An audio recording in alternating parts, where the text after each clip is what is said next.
Amém, irmãos? Eu convido você a abrir a palavra do Senhor lá em Apocalipse,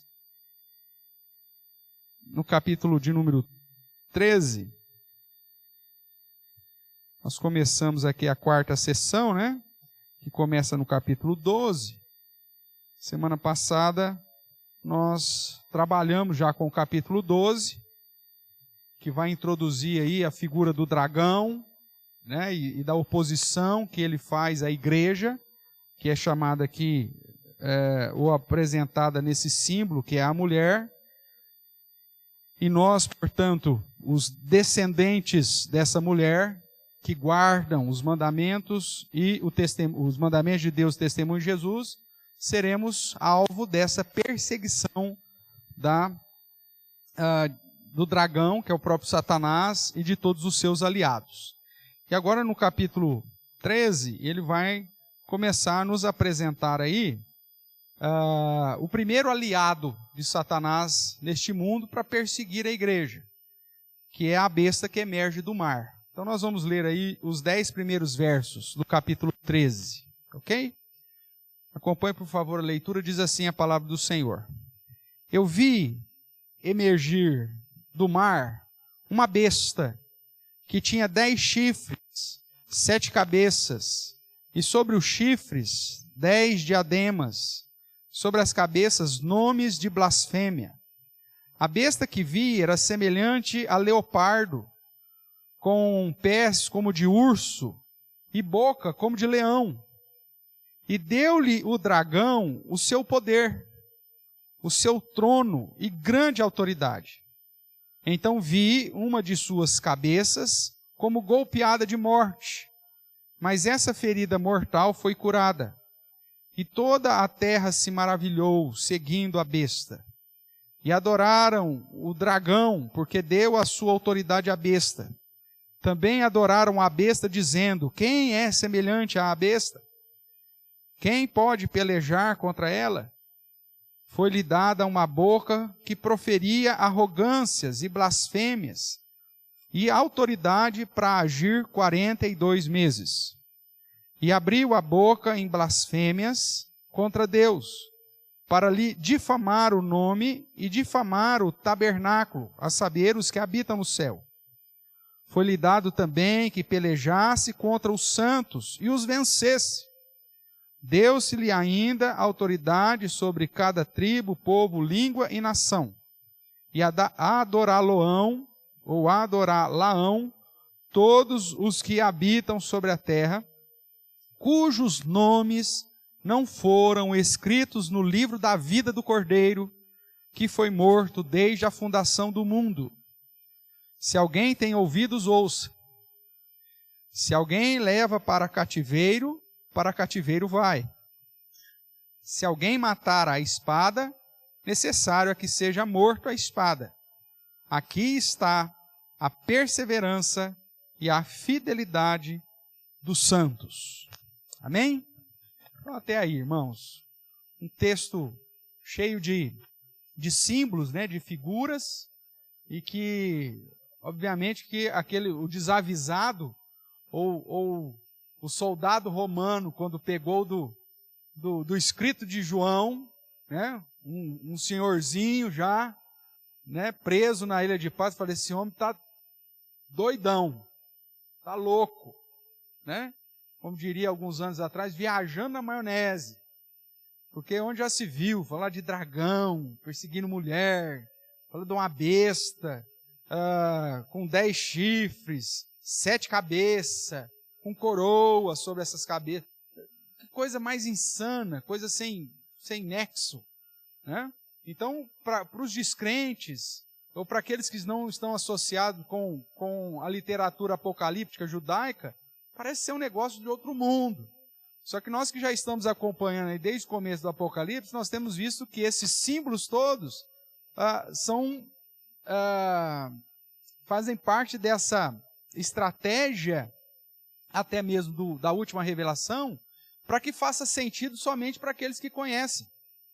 Somente para aqueles que guardam os mandamentos de Deus e o testemunho de Jesus, para aqueles que já foram selados com a marca de Deus, ou para aqueles cujos nomes foram escritos no livro da vida do Cordeiro. Para esses fazem sentido.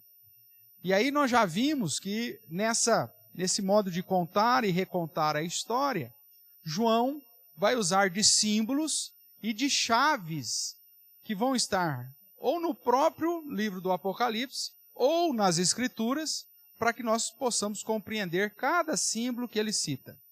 Eu só quero chamar a sua atenção logo de cara, que o capítulo 13 inicia falando de um período aí em que essas coisas estão acontecendo, em que a besta do mar está agindo. Confere aí comigo o verso de número 5. Foi-lhe dada uma boca que proferia arrogâncias e blasfêmias e autoridade para agir quanto tempo? 42 meses. Se você observar, se você se lembrar, nós já vimos esses números, né?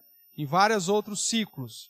Quando ele fala 42 meses, ou 1.260 dias, ou 3 anos e meio. Um tempo, tempos no plural, que aí vão para 3, e metade de um tempo. Lembrando que o mês judaico são sempre de 30 dias. Você pegar 42 meses, multiplicar por 30, dá os 1.260 dias.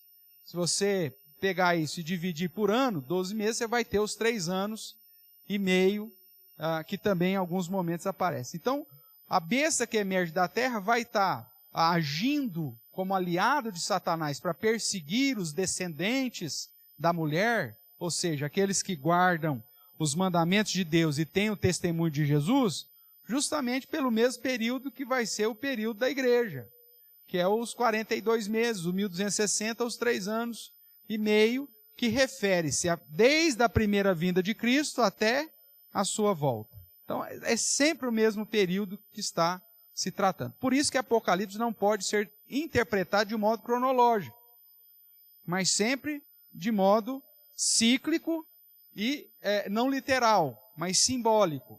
Ah, mas não existe nada literal em Apocalipse? Claro que existe. O fato de Jesus ter vencido, o fato de Jesus ter assunto ao céu, dele reinar, tudo isso é literal.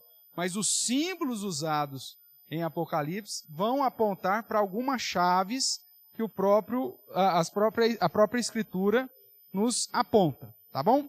Então nós já vimos aqui, desde a semana passada, um pouquinho sobre o capítulo 12, eu vou passar aqui, que apresenta a mulher, né, referindo-se à igreja, o filho, referindo-se a Cristo e depois os próprios crentes, e o dragão, que é a figura do próprio Satanás, né? Isso fica claro no capítulo 12, verso 9, quando ele diz assim: foi expulso o grande dragão, a antiga serpente, que se chama Diabo, e Satanás, o sedutor de todo o mundo. Sim, foi atirado para a terra e com ele os seus anjos. Essa história da expulsão de Satanás do céu já tinha sido tratado no ciclo anterior, e ele está aqui recontando mais uma vez, mas que aponta para o próprio inimigo, nosso adversário. Tudo bem? Quando nós chegamos agora, então, no capítulo 13, nós vemos aí a apresentação dos chamados aliados de Satanás. Se você observou muito bem, o verso 2 diz que a besta que emerge da terra recebeu a autoridade de quem? O que está escrito aí? Recebeu a autoridade de quem? Do dragão, de Satanás. Então veja aí o verso 2. A besta que vi era semelhante ao leopardo, com pés como de urso, boca como de leão, e deu-lhe quem? O dragão, o seu poder, o seu trono e grande autoridade. Então essa besta que está nos apresentando aqui o capítulo 13, que é um dos aliados de Satanás, tem autoridade, tem poder, tem o trono, né? tem o comando, porque é o próprio Satanás que lhe deu, o próprio dragão que o conferiu. Então, esse aliado vai, usando a autoridade, o poder e o governo que o próprio Satanás lhe concedeu, perseguir os descendentes. Né? Ainda não se esqueça do último versículo do capítulo 12. Né? Veja aí o verso 17. Irou-se, quem que se irou? o dragão contra a mulher, que nós vimos que é a igreja, e foi pelejar com os restantes da sua descendência. Os descendentes da mulher. Quem são os descendentes da mulher? Ele mesmo diz aí, os que guardam os mandamentos de Deus e têm o testemunho de Jesus, e que se pôs em pé sobre a areia do mar. Nós vimos que desde o início de Apocalipse, lá no capítulo 1, os crentes são chamados daqueles que guardam a palavra de Deus, ou o mandamento de Deus, e o testemunho de Jesus. Lembra que eu chamei a sua atenção? Né? Se você olhar lá no capítulo 1, o verso de número 9, onde você tem a visão de Jesus glorificado, João vai dizer assim, eu, João, irmão vosso e companheiro na tribulação, ele já considera que estamos na tribulação, no reino e na perseverança em Jesus, achei-me na ilha chamada Patmos. E por que ele foi preso lá? Por causa da palavra de Deus e do testemunho de Jesus. Então, todos aqueles que guardam a palavra de Deus, ou o mandamento de Deus e o testemunho de Jesus, refere-se a quem? Aos crentes, aos servos de Deus. Então, Satanás, ele veio perseguir aqueles que guardam os mandamentos de Deus e o testemunho de Jesus, os crentes. E ele vai usar isso, ele vai perseguir, ele vem com grande ira, né, com grande cólera, através dos seus aliados. Então, o primeiro aliado que Satanás vai apresentar é justamente a besta que emerge do mar. Então, a grande questão que surge é, como que o diabo, ou seja, o dragão, persegue a mulher, persegue a igreja ou os descendentes dessa mulher, né? Os restantes da descendência que guardam os mandamentos de Deus e tem o seu testemunho. Como que ele faz isso? O dragão, para perseguir a igreja, ele se utilizará de 3 aliados, de 3 instrumentos, ou de 3 agentes. O primeiro é aquilo que foi apresentado aqui no início do capítulo 13, que é a besta do mar, a besta que emerge do mar, né? Que representa aí a mão de Satanás, a ação de Satanás para perseguir a igreja. Depois do verso 11 em diante, aí você vai ver o segundo aliado, que é a besta da terra, a besta que emerge da terra, que representa a mente de Satanás, a influência nos pensamentos, né? E aí depois você tem um pouco mais à frente a Babilônia, ou a meretriz, né? Que representa a sedução de Satanás através do mundo, né? Por isso que é a figura da prostituta, uma mulher toda sedutora, né? E cheia de devassidão. Então, esses são os 3 aliados de Satanás. Então, hoje nós vamos trabalhar um pouquinho com esse primeiro agente, que é a besta do mar, para entender quem é esse cara, né? Dentro da interpretação cronológica, literal, você vai encontrar as pessoas personificando a besta, como se fosse um indivíduo. Mesmo porque fala lá do filho da perdição, fala lá do filho da iniquidade, né, que o Senhor Jesus vai vencer com o sopro da sua boca, lembra disso? Lá em Daniel, Paulo também fala disso. Então, muita gente personifica isso. Estamos esperando, né? Então, o anticristo, quem será? O anticristo é o Papa, o anticristo é o Macron, o anticristo é, sei lá, já falaram, era o Obama, depois é o Trump, é o Bolsonaro, é o Lula. Quem que é o anticristo? Tal. Tentando personificar. Nós vamos ver que, na verdade, essa besta que está atuando já há 42 meses, ou seja, está atuando desde o início da era cristã, ela vai muito além do que um indivíduo, ou a personificação de um indivíduo. Ela está muito mais relacionada a um sistema, né? É lógico que de tempos em tempos há uma personificação que representa esse aliado de Satanás. E aí você tem vários anticristos. O próprio João, na sua carta, vai dizer, o anticristo já está presente, e existem vários anticristos. Ele mesmo nos ensina desse modo. Então vamos lá. No capítulo 13, do verso 1 a 10, Então nós vemos aí João contemplando um monstro. Por isso que é chamado de besta. Não é besta no sentido de, né, de toioba, tonto. É besta no sentido de monstro. Né? A gente muitas vezes no português fala, não, fulano é uma besta. Eu falo para ele, falta um parafuso, né? Tal. Mas não é besta no sentido que falta, é besta no sentido de monstro. Porque dentro do contexto apocalipse judaico, o termo besta apontava para monstros. E é um monstro horroroso, né? Veja aí o que diz o verso 1. Ele emergiu do mar, uma besta que tinha quantos chifres? 10 chifres. Quantas cabeças? 7 cabeças. E sobre os chifres, 10 diademas.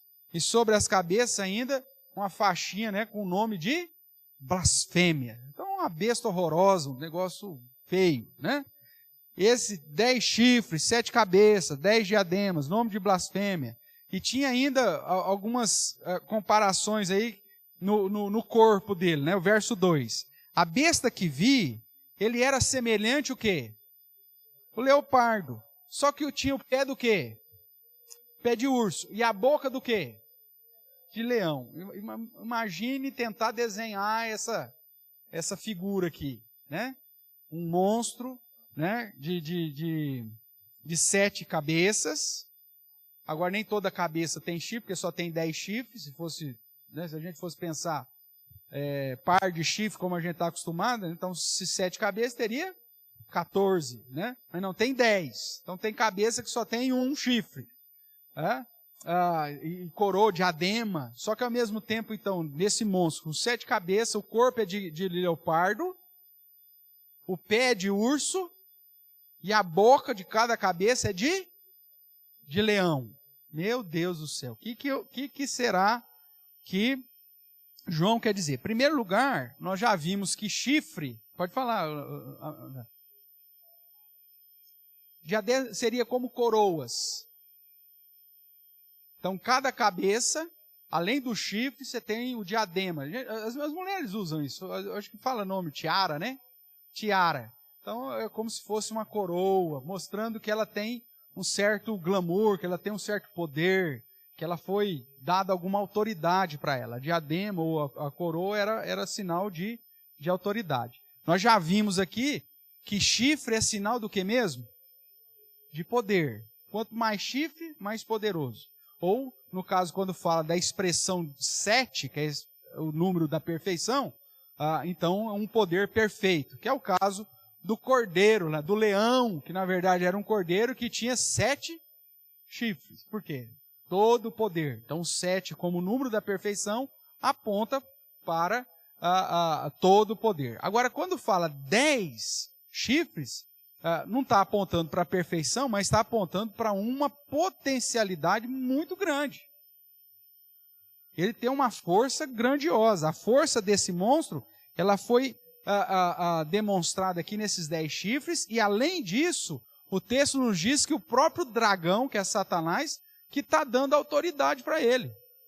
Né? Nós lemos aí que o dragão deu autoridade para essa besta. E que mais que ele fala aí? Poder, o trono, que é o governo, e grande autoridade. Então, essas 10 chifres, essas 7 cabeças, mostra que esse ser que nós estamos tratando aqui é um ser que tem grande autoridade. E grande autoridade de governo. Porque fala que foi dado a ele o trono. E a própria diadema aponta para essa questão da coroa e da coroação. Então isso já nos dá um indicativo. Agora, será uma relação da besta do mar com a profecia de Daniel? Para a gente entender quem é a besta que emerge do mar, a gente precisa fazer um parênteses aqui.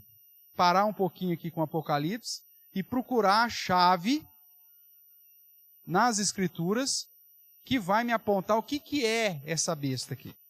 Tudo bem? Para isso, então, eu convido você a ir lá para Daniel. Né? Vamos dar uma olhadinha lá no livro de Daniel. Quando nós chegamos na visão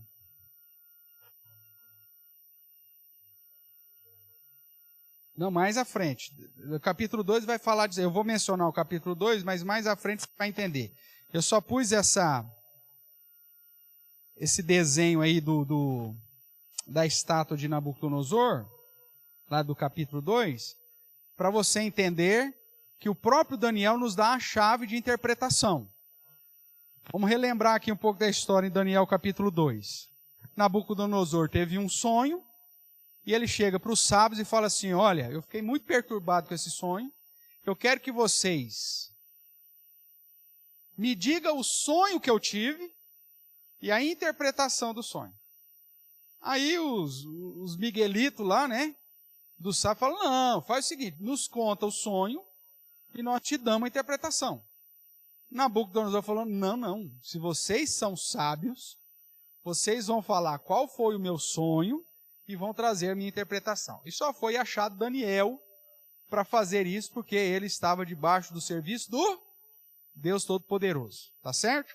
E aí, então, Deus concedeu a Daniel, que pediu oração para os seus amigos, inclusive, esse mistério do rei. E Deus, então, falou para Daniel qual foi o sonho e deu qual a interpretação. E qual que era o sonho? Nabucodonosor tinha sonhado com uma estátua grandiosa, cuja cabeça era de ouro. Os braços e o peitoral era de prata. O ventre, né, a cintura de bronze e os pés, as pernas de ferro, mas com os pés misturados com barro. E aí veio uma pedrinha, bateu no pé dessa estátua, que era mistura de ferro e barro, e esmiuçou toda a estátua. Essa pedrinha se transformou numa grande montanha, que fez sombra sobre todas as nações. Então esse foi o sonho. Aí Daniel dá a interpretação, né? Se você for observando aí,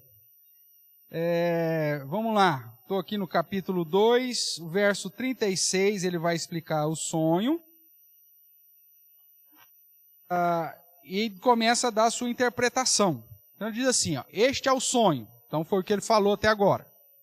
Cabeça era de fino ouro, verso 32, ó, a cabeça era de fino ouro, o peito e os braços de prata, o ventre e os quadris de bronze, as pernas de ferro, os pés em parte de ferro e em parte de barro. Então esse era o sonho. Aí o verso 36, este é o sonho e também a sua interpretação diremos ao rei. Aí vem a interpretação. Tu, ó rei, rei dos reis, a quem o Deus do céu conferiu o reino, o poder, a força e a glória, a cujas mãos foram entregues os filhos dos homens, onde quer que eles habitem, e os animais do campo e as aves do céu, para que dominasse sobre todos eles, tu és a cabeça de ouro.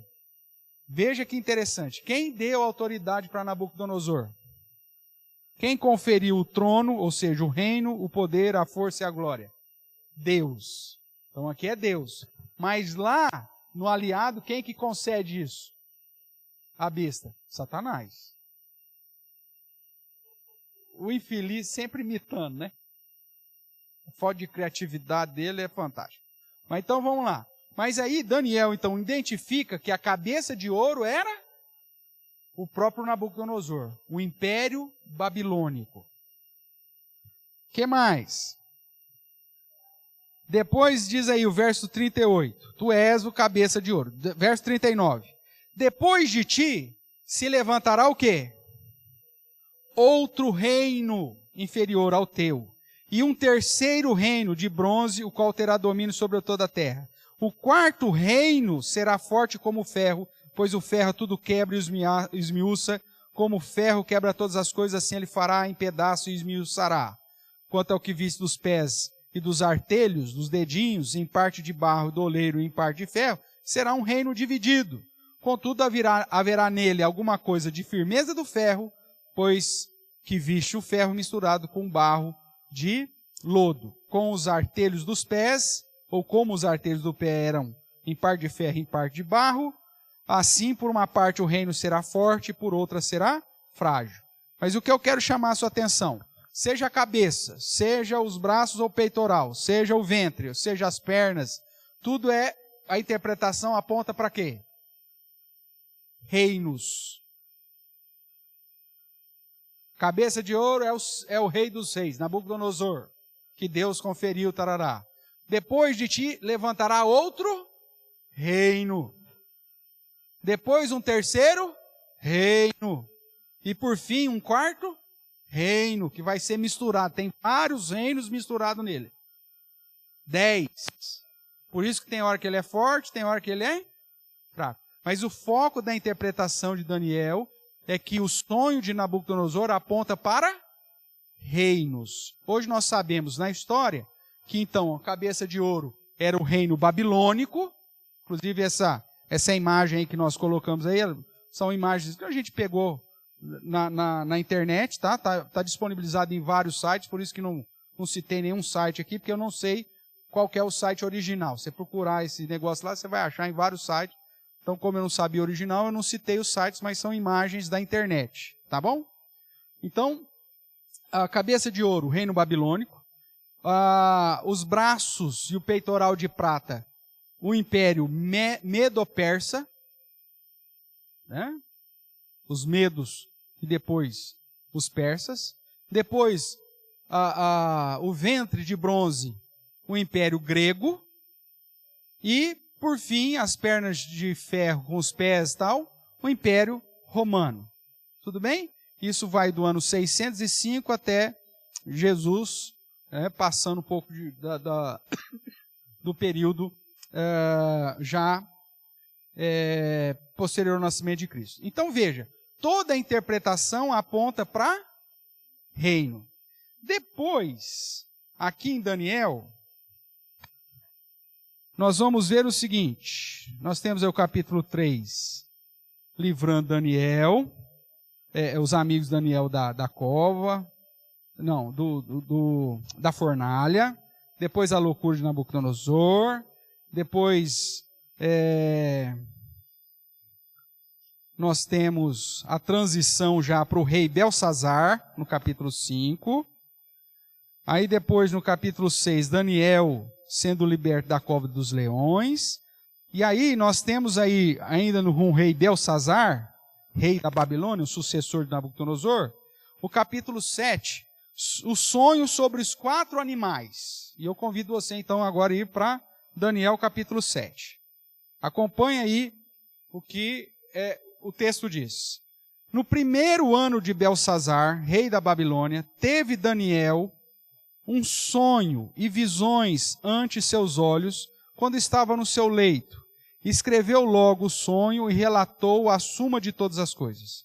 Falou Daniel e disse: Eu estava olhando durante a minha visão da noite, e eis que os 4 ventos do céu agitaram o quê? O mar grande. O mar grande. Nós estamos tratando no Apocalipse da besta que emerge da onde? Do mar. Opa, já é um indicativo. Verso 3. 4 animais grandes, diferentes uns dos outros, subiam da onde? Opa, subiam do mar. Outro indicativo aqui, outra chave. O primeiro era como leão e tinha asas de águia. Enquanto eu olhava, foram-lhe arrancadas as asas, foi levantado da terra e pôs-se em 2 pés como homem, e como foi dado mente de homem.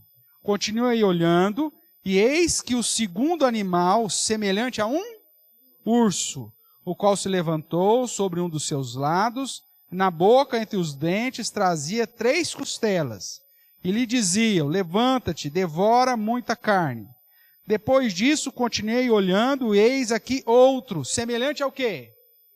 Leopardo, e tinha nas costas 4 asas de ave, e tinha também esse animal 4 cabeças, e foi-lhe dado domínio. Vamos lá. Quando nós vimos lá a besta de Apocalipse 13, vamos ver essa figura aí, ó, que compara a besta que subiu do mar lá do capítulo 13 com aqui. Lá no capítulo 13 de Apocalipse, diz que essa besta ela tinha corpo de leopardo. Tem leopardo aqui em Daniel? Tem. Não é para jogar no bicho não, hein? É só para entender a chave aqui. Tem leopardo? Tem leopardo. Diz que esse leopardo tinha pés do quê? De urso. Tem o urso aqui em Daniel? Tem. E ele tinha a boca de leão. Tem leão aqui? Tem. Então você vê que nessa figura que emerge do mar lá em Apocalipse, ele tem características dos mesmos animais que subiram do mar aqui em Daniel capítulo 7. Tudo bem até aqui? Então, por enquanto são indicativos. Tá certo? Aí vamos ver o que acontece. Né? Depois disso eu continuava olhando nas visões da noite, e eis aqui o quarto animal terrível, espantoso, sobremodo forte, o qual tinha grandes dentes de ferro. Ele devorava, fazia em pedaços e pisava aos pés o que sobejava. Era diferente de todos os animais que apareceram antes dele e tinha... Quantos chifres tem a besta lá do mar? 10 chifres também. Estando eu a observar os chifres, eis que entre eles subiu outro pequeno, diante do qual 3 dos primeiros chifres foram arrancados. A gente vai estudar um pouquinho daqui a pouco. E eis que neste chifre havia olhos, como os de homem, e uma boca que falava insolência. Continuei olhando, até que foram postos uns tronos, e o ancião de dias se assentou. Sua veste era branca como a neve, os cabelos da cabeça como a pura lã, o seu trono era chamas de fogo, e suas rodas eram fogo ardente. Um rio de fogo manava e saía diante deles, milhares de milhares o serviam, e miríades de miríades estavam diante dele. Assentou-se o tribunal, e se abriram os livros. Lá fala de livro também? Apocalipse 13. Fala de um tal do livro de vida do Cordeiro. Então fala também de livro. Então estive olhando por causa da voz, das insolentes palavras que o chifre proferia. Estive olhando e vi que o animal foi morto, o seu corpo desfeito e entregue para ser queimado. Quanto aos outros animais, foi-lhes tirado o domínio. Todavia foi-lhes dado prolongação de vida por um prazo e um tempo. Eu estava olhando nas minhas visões da noite, e eis que vinha com as nuvens do céu, como filho do homem, e dirigiu-se ao ancião de dia, e fizeram chegar até ele. Foi-lhe dado domínio, glória e reino para que os povos, nações e homens e todas as línguas o servissem. O seu domínio é domínio eterno, que não passará. O seu reino jamais será destruído. Daqui a pouco nós vamos mencionar tudo isso aqui. Quanto a mim, Daniel, o meu espírito foi alarmado dentro de mim, e as visões da minha cabeça me perturbaram. Cheguei-me a um dos que estavam perto e lhe pedi a verdade acerca de tudo isso. Assim ele me disse e me fez saber a interpretação das coisas. Presta atenção agora na interpretação desses bichos. Estes grandes animais, que são 4, são o quê? 4 reis. Veja, na visão de Nabucodonosor, cabeça de ouro, prata, bronze e tal, era reinos. Agora esses animais apontam para aqueles que governam os reinos. São 4 reis que se levantarão da terra no futuro. Mas os santos do Altíssimo receberão o reino e possuirão para todo sempre de eternidade em eternidade. Então tive desejo de conhecer a verdade a respeito do quarto animal, que era diferente de todos os outros, muito terrível, cujos dentes eram de ferro, cujas unhas eram de bronze, que devorava, fazia em pedaços, pisava os pés, que sobejava. E também a respeito dos 10 chifres que tinha na cabeça, e do outro que subiu, diante do qual caíram 3, daquele chifre que tinha olhos e uma boca que falava insolência, e parecia mais robusto do que os seus companheiros. Eu olhava, e eis que este chifre fazia guerra contra quem? Contra os santos, e prevalecia contra eles. Isso está lá também em Apocalipse? Que a besta do mar vai prevalecer sobre os santos? Sim ou não? Lembra da leitura? Então estava lá também. Até que veio o ancião de dias e fez justiça aos santos do Altíssimo, e veio o tempo em que os santos possuíram o reino. Então ele disse, o quarto animal será um quarto reino É rei, mas também é reino. O quarto animal será um quarto reino na terra, o qual será diferente de todos os reinos, e devorará toda a terra, e pisará os pés, e fará em pedaços. Os 10 chifres correspondem a 10 reis, que se levantaram daquele mesmo reino. Então, de um reino sai 10 reis. E depois dele se levantará outro, o qual será diferente dos primeiros, e abaterá a 3 reis. Proferirá palavras contra o Altíssimo, magoará os santos do Altíssimo, e cuidará em mudar os tempos e a lei. E os santos lhe serão entregues nas mãos, por um tempo, 2 tempos e metade de um tempo. Segundo Apocalipse, esse um tempo, 2 tempos e metade de um tempo, 3 anos e meio, é a mesma coisa que 42 meses e a mesma coisa que 1260 dias. Para aqueles que interpretam a profecia de Daniel e Apocalipse de modo literal, está falando só 3 anos. A gente só vai... Por isso que eles falam que a grande tribulação vai durar 7 anos, dos quais 3 anos e meio vai ser uma luta só. Já ouviram falar isso em algum lugar? Eles tiram daqui. Como nós não seguimos a linha de interpretação literal, para nós esse um tempo, 2 tempos e metade de um tempo, que é os 3 anos e meio, é sempre o período da vinda de Cristo até o final. É os 42 meses, é os 1260 dias. Tudo bem? Mas depois se assentará o tribunal para lhe tirar o domínio, para o destruir e consumir até o fim. Ou seja, depois desses 3 anos e meio, que é os 42 meses, os 1260 dias, ou seja, o período que nós estamos vivendo, Jesus vai vir como tribunal para pôr um fim em todas as situações. Tudo bem até aqui? O reino, o domínio, a majestade do reino, debaixo de todo o céu, serão dados ao povo dos santos do Altíssimo. O seu reino será reino eterno, e todos os domínios o servirão e lhe obedecerão. Aqui terminou o assunto. Ou seja, acabou. Depois que Jesus vem, faz o tribunal e inaugura o estado final eterno, onde os santos vão reinar com Cristo, acabou. Não tem mais o que falar.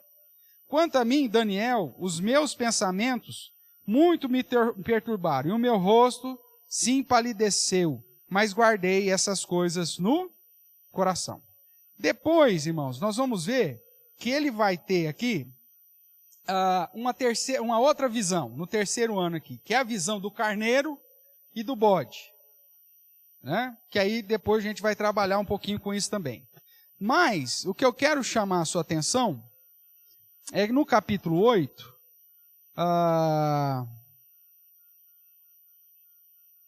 você vai ver que há uma relação entre esse carneiro e o bode, também como os reinos. Vamos dar uma olhadinha aí no capítulo 8, verso 18, ó. Falava ele comigo quando caí sem sentido, rosto em terra, ele, porém, me tocou, me pôs em pé no lugar onde eu me achava e disse: eis que te farei saber o que há de acontecer no último tempo da ira, porque essa visão se refere ao tempo determinado do fim. Aquele carneiro com 2 chifres que viste são quem? Os reis da Média e da Pérsia. Mas o bode peludo é quem? O rei da Grécia. O chifre grande entre os olhos é o primeiro rei. O tecido quebrado, levantando-se 4 em lugar dele, significa que 4 reinos se levantarão desse povo. Quando você olha lá para a Grécia, para a história da Grécia, quem que foi o grande imperador da Grécia?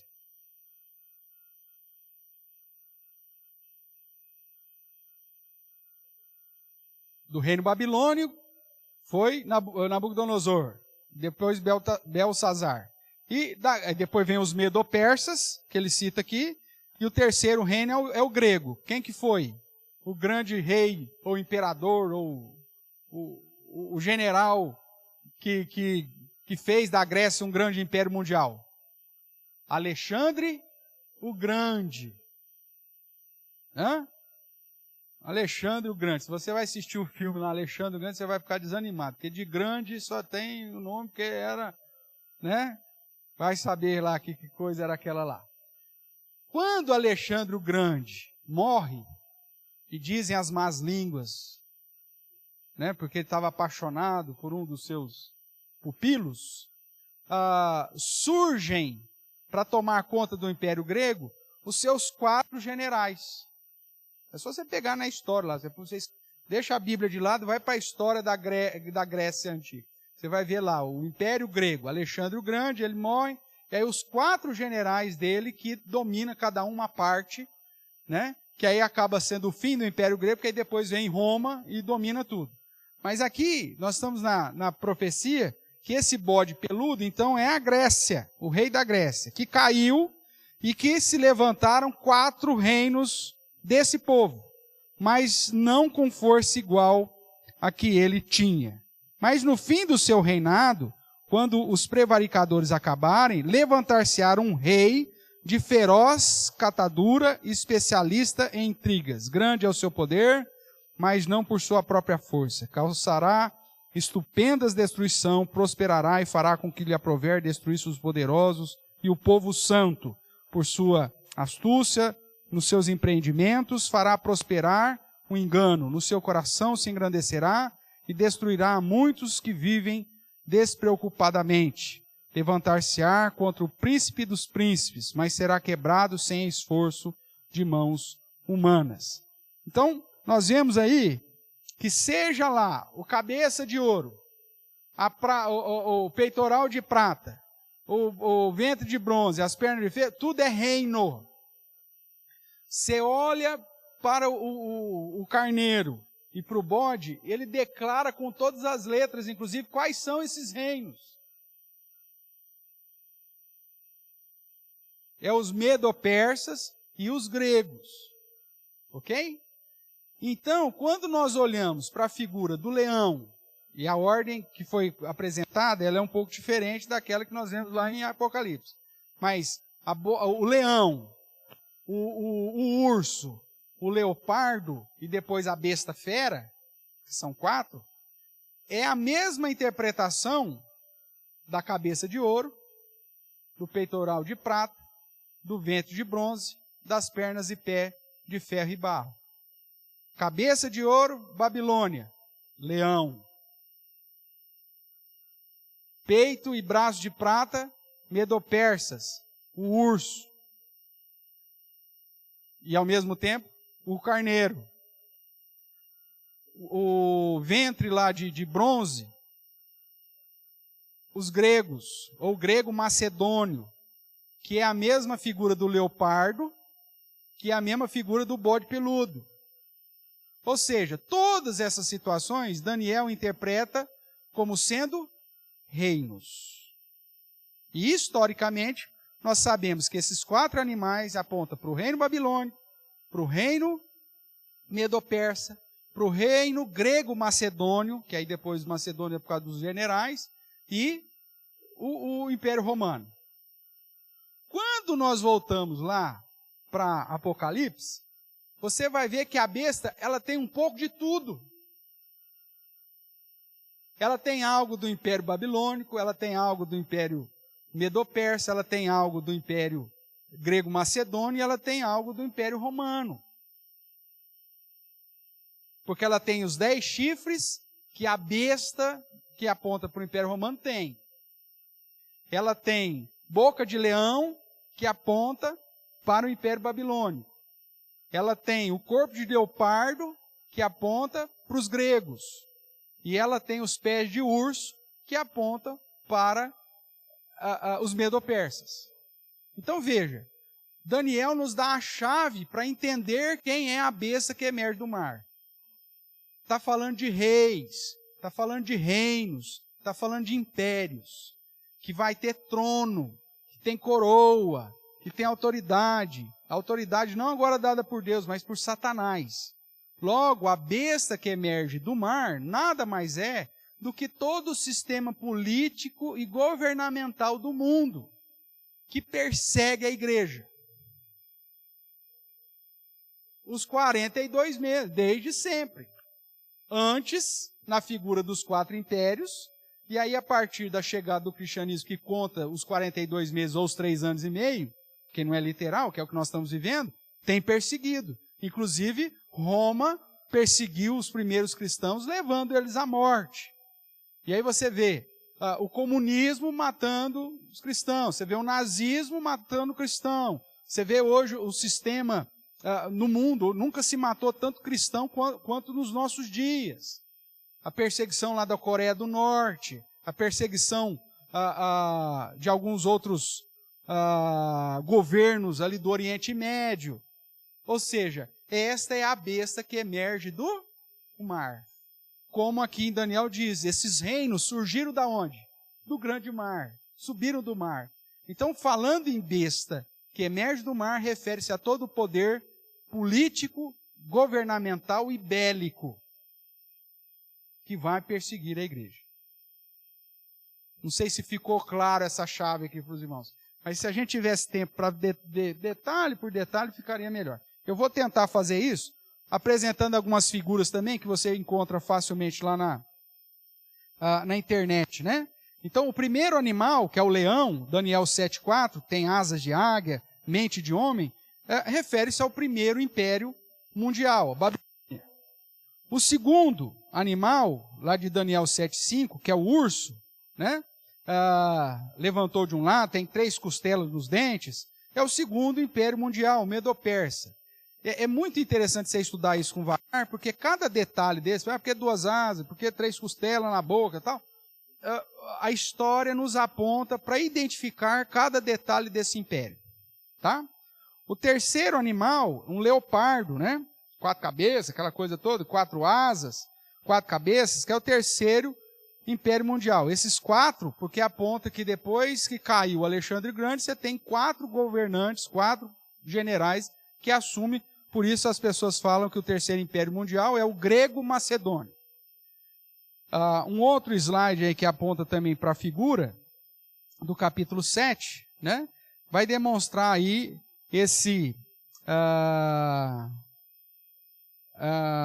animal em especial, o leopardo, para a questão dos 4 generais lá que assumem o império após a morte de Alexandre o Grande, né? Então, você encontra isso aí fácil. E aí depois, a última animal que é apresentado lá em Daniel 7,7, que é essa besta terrível, o quarto animal, ele é terrível, espantoso, sobremodo forte, dentes de ferro, devorava, né? Era diferente dos demais. Se você comparar a história dos impérios, o Império Romano diferencia em vários sentidos dos demais. Os outros vinham, dominavam, para suprir a sua questão de impostos, de riqueza, etc. O Império Romano não, ele vem com engenharia, ele vem com tecnologias, ele se impõe de uma maneira diferente, aplica um juízo, uma justiça extremamente feroz, né? Os piores métodos para exterminar os inimigos são romanos. Então, é por isso que fazia esse dragão terrível aí, com 10 chifres, né, aquela coisa toda. Dentes de ferro, né, unhas de bronze, que é o Império Romano. Tudo bem? Aí ele vai dizer que esses 10 chifres, na verdade, apontava para 10 reinos que surgiram desse. Então esse é um detalhe que Daniel traz, que é interessante estudar também, porque aí você vê que tem lá 10, deixa eu até passar esse slide primeiro, são 10 reinos que, de certa forma, surgiram do Império Romano. Se você for olhar para o contexto da Europa, né, você vai ter esses 10 reinos aí. Os ângulos, os francos, os visigodos, os suevos, os vândalos, os germanos, burgundos, ostrogodos, os lombardos e érulos. Esses reinos surgiram do Império Romano, que é o que Daniel vai nos apontar como sendo os 10 chifres. Tudo bem? Só que Daniel vai dizer a Helene que desses 10 chifres, um surge derrubando 3.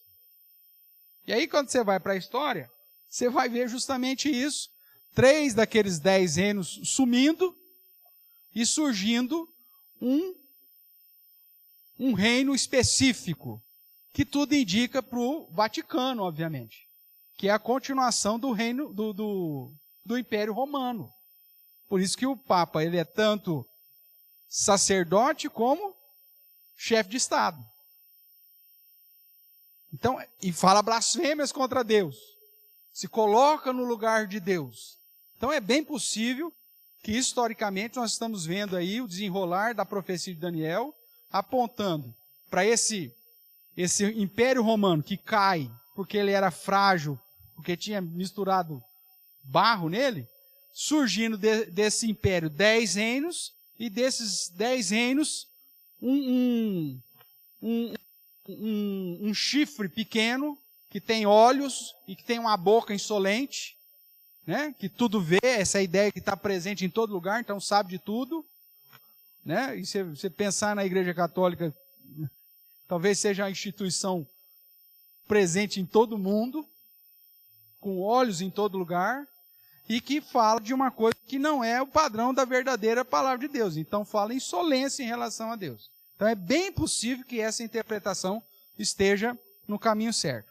Então, ela surge do quarto animal, então ela vem do Império Romano, ela sai do meio dos 10 chifres, ou seja, daquela região da Europa. Ela é diferente dos outros chifres, ela se torna, né, ela é maior que os outros, abate 3 reinos, profere palavras contra Deus, ataca os santos. Você pensa aí na Inquisição, por exemplo, né? Quantos crentes verdadeiros foram mortos com a Inquisição católica? Muda os tempos e a lei.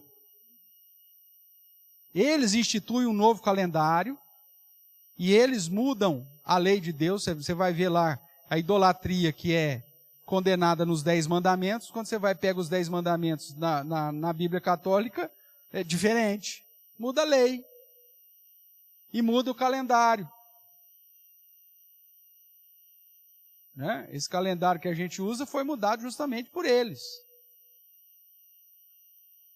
Você tem uma ideia, com a queda do Império Otomano, que é uma outra possibilidade que a gente vai estudar mais para frente, na Primeira Guerra Mundial, 1900 e alguma coisa, 1918, 1920, a Turquia só vai acatar o calendário vigente, que a Igreja Católica determinou, em 1920 ou 22, uma coisa assim.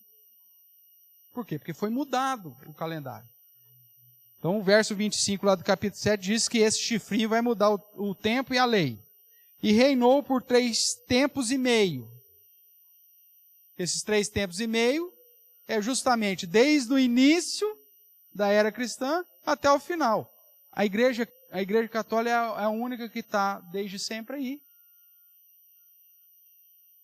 Né? Inclusive, elas defendem que o início começa com Pedro, primeiro passo, porque desde o começo da era cristã e vai ficar até o fim. Não é 3 anos e meio literal, irmãos. Nós já vimos, o Apocalipse já nos mostra isso. Então é bem provável que esse chifre pequeno aqui seja de fato o Vaticano. Tudo bem? Há uma possibilidade. Né? Você vai encontrar gente que vai cravar isso. Inclusive a nossa própria confissão de fé de Westminster crava nisso e apresenta o Papa, independente de quem seja, como o anticristo. Tá? Nossa confissão de fé, escrita no período da Reforma, né? Pós-Reforma, depois pós-contra-Reforma, que é de 1600 e pouco, ele já considera a Igreja Católica e o Papa como esse perseguidor dos santos. Tudo bem? Então vamos lá. Mas tudo isso eu só mencionei. Se você tiver mais interesse, obviamente na apostila deve ter algum dado a mais, mas o foco que eu quero dar é que sempre a interpretação de Daniel aponta para reinos, para impérios, para governos, para reis. E quando o Apocalipse usa características que Daniel usou, ele está indicando que a besta que emerge do mar nada mais é do que o sistema político, governamental e bélico que governa o mundo. E que governa o mundo sobre o poder de quem? Debaixo do poder de Satanás. Então, a salvação dos crentes vai estar no governo, meu irmão? Não vai estar. É lógico que existem sistemas políticos que vão ser mais favoráveis, né? Vão trazer menos problemas para a igreja. Outros vão se opor ao ensino e à missão da igreja de uma maneira muito mais veemente. Você vai lá, por exemplo, para a Coreia do Norte, um sistema totalmente ditatorial, é impossível você entrar no país para pregar o evangelho. Os cristãos que estão lá estão todos presos. Aqueles que já não foram mortos estão presos. Você pega a China, mesmo com a abertura, você vê que a questão da religião ainda é algo velado. Agora, existem outros lugares que você tem liberdade religiosa, mas essa liberdade religiosa em partes, porque as leis, as políticas públicas confrontam duramente a crença cristã. Leis que aprovam práticas que o cristianismo condena. Por quê? Porque a besta que emerge do mar, ela está debaixo da agenda de quem? De Satanás. Não importa quem esteja lá. Podemos ter regimes mais tranquilos, mais leves, e regimes mais divididos. Mas todos eles estão debaixo da direção e da agenda que Satanás tem como instrumento para perseguir aqueles que guardam a palavra de Deus e o testemunho de Jesus. Então, do sistema governamental, irmão, não vai vir nenhum benefício para a igreja. E mesmo que se porventura vier, é um modo de ludibriarmos para nos calar. Então, nós não podemos fazer parte desse negócio. Isso é um perigo, porque às vezes a igreja foge da responsabilidade civil, inclusive de obedecer, né? Foge, porque, tá vendo, é coisa do diabo, não dá para ter vínculo nenhum. Mas dentro de um sistema que nos permite ter acesso a essa prática, né, governamental, ou até mesmo assumir cargos públicos, a igreja tem que usar da estratégia que melhor lhe cabe para fazer isso. Você tem o apóstolo Paulo, que foi preso, foi açoitado, tarará. Quando ele teve a oportunidade, ele recorria a quem? As próprias autoridades romanas, como cidadão romano, para ter direito a um julgamento justo, pelo menos. Então, o cristão, ele vai recorrer ao governo, dentro daquilo que possibilita, usar a estratégia que lhe é possibilitada, mas sabendo que esse sistema está a serviço de perseguir a igreja e de não fortalecê-la. Tudo bem até aqui?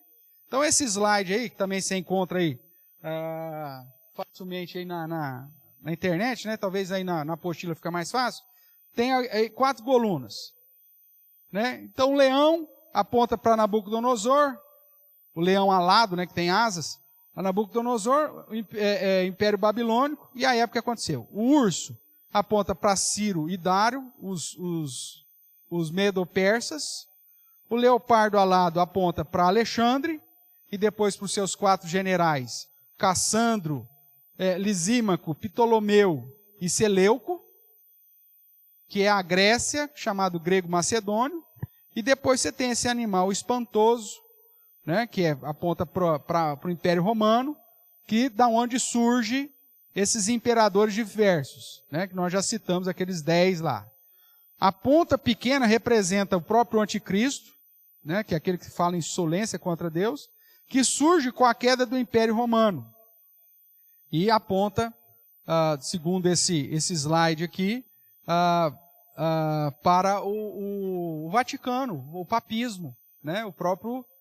a própria Igreja Católica Apostólica Romana, como que detém a herança do Império Romano. Não só como parte religiosa, mas também como parte governamental. Lembre que o Vaticano é um Estado, e que o Papa é um chefe de Estado. Tem dinheiro próprio, tem banco próprio, tem território, tem tudo. Tem bandeira, tem tudo. Ok? Vamos lá, caminhar. Vimos também que o carneiro e o bode peludo aponta para reinos, Medo-Persa e os gregos. Então tudo, né? Seja a visão de Nabucodonosor, o sonho de Nabucodonosor, seja a visão de Daniel, seja no capítulo 7, seja no capítulo 8, aponta tudo para reinos. E quando você vai... aí são outros slides, aí só para dar mais detalhes, né? Mas quando você volta, então, para Apocalipse, então você vai ver que a besta do mar de Apocalipse é a reunião de todas as bestas da profecia de Daniel. Tem um quê de cada uma delas. Os 10 chifres de uma, a boca da outra, o pé da outra, o corpo da outra, que refere-se à união de todos os sistemas políticos, governamentais e bélicos. Esta é a besta que emerge do mar. O William Hendrickson, né, no livro Mais que Vencedores, que é um comentário que a gente segue aqui, como padrão aqui para os nossos estudos, ele diz: a besta que emerge do mar simboliza o poder perseguidor de Satanás incorporado em todas as nações e governos do mundo ao longo da história. E de um modo mais específico, entre a primeira vinda de Cristo até o final, porque persegue a igreja do Senhor, aqueles que conhecem a palavra de Deus e guardam a palavra de Deus e o testemunho de Jesus. Ok? Tudo bem até aqui? Aqui, então, ele indica o sistema de todos os governos anticristãos do mundo, ou seja, o poder político anticristão. Então, isso personifica num único infeliz? Não, é um sistema, irmãos. É lógico que de tempos em tempos o anticristo vai se levantar dentro desse sistema político. Em algum momento vai ser o fulano, vai ser o Beltrano, vai ser Hitler, vai ser Napoleão Bonaparte, algum momento vai ser como chama lá o Japinha lá, o coreano lá, Shin Rin lá, não sei das quantas, vai personificar. Mas são todos aqueles que promovem leis e padrões de uma política anticristã, que enfraquece a igreja, o ensino da igreja, o evangelho. Então, por exemplo, você tem um prefeito que, dentro de um contexto da cidade, acaba fazendo uma política pública que incentiva práticas contrárias ao padrão bíblico, você já tem um anticristo.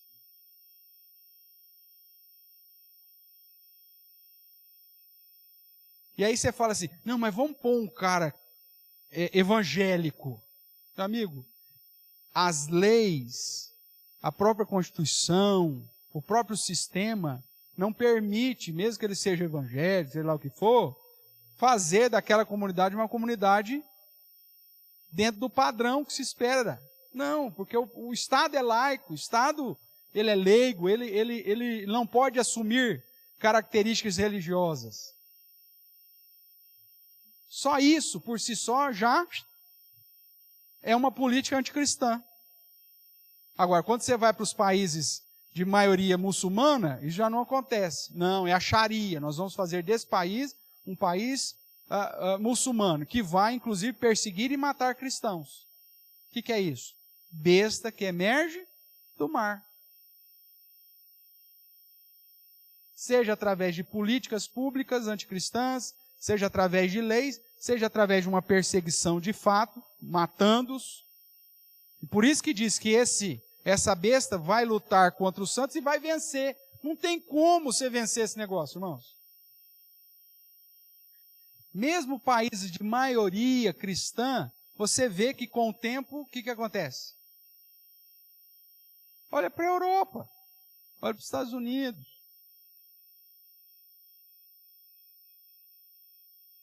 Então é uma luta que nós sabemos que nós não vamos ganhar. Só que independente disso, nós vamos continuar pregando, sendo fiel, que essa é a nossa missão.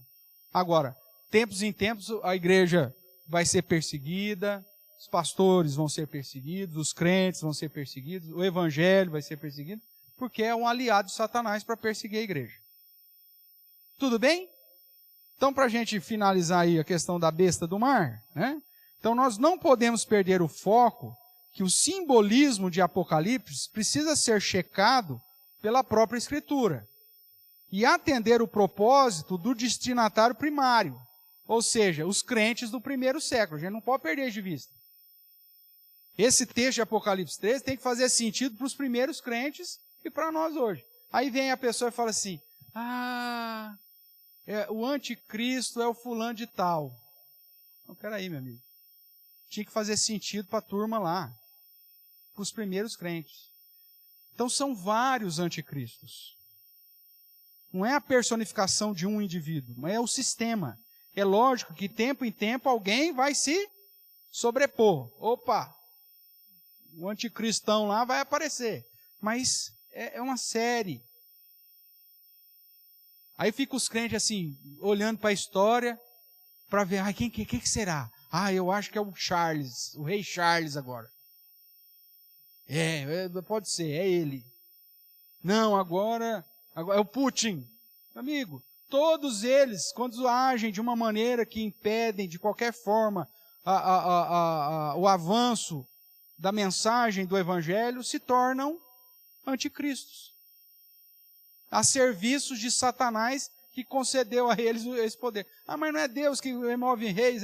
Sim, o Senhor é soberano sobre todas as coisas. Mas nesse tempo, irmãos, o diabo foi lançado sobre a terra e foi dado autoridade para ele fazer isso. Então é isso que vai acontecer. O próprio Deus permitiu que isso acontecesse. Quanto a nós, é ser fiel a Deus e preparar para a chapuletada, porque ela vem, uma hora ou outra vem. Seja através de leis, seja através de perseguição, seja através de privação, de morte, de prisão, uma série de coisas. Nesse sentido, a cabeça ferida pode ser interpretada como golpes sobre o governo.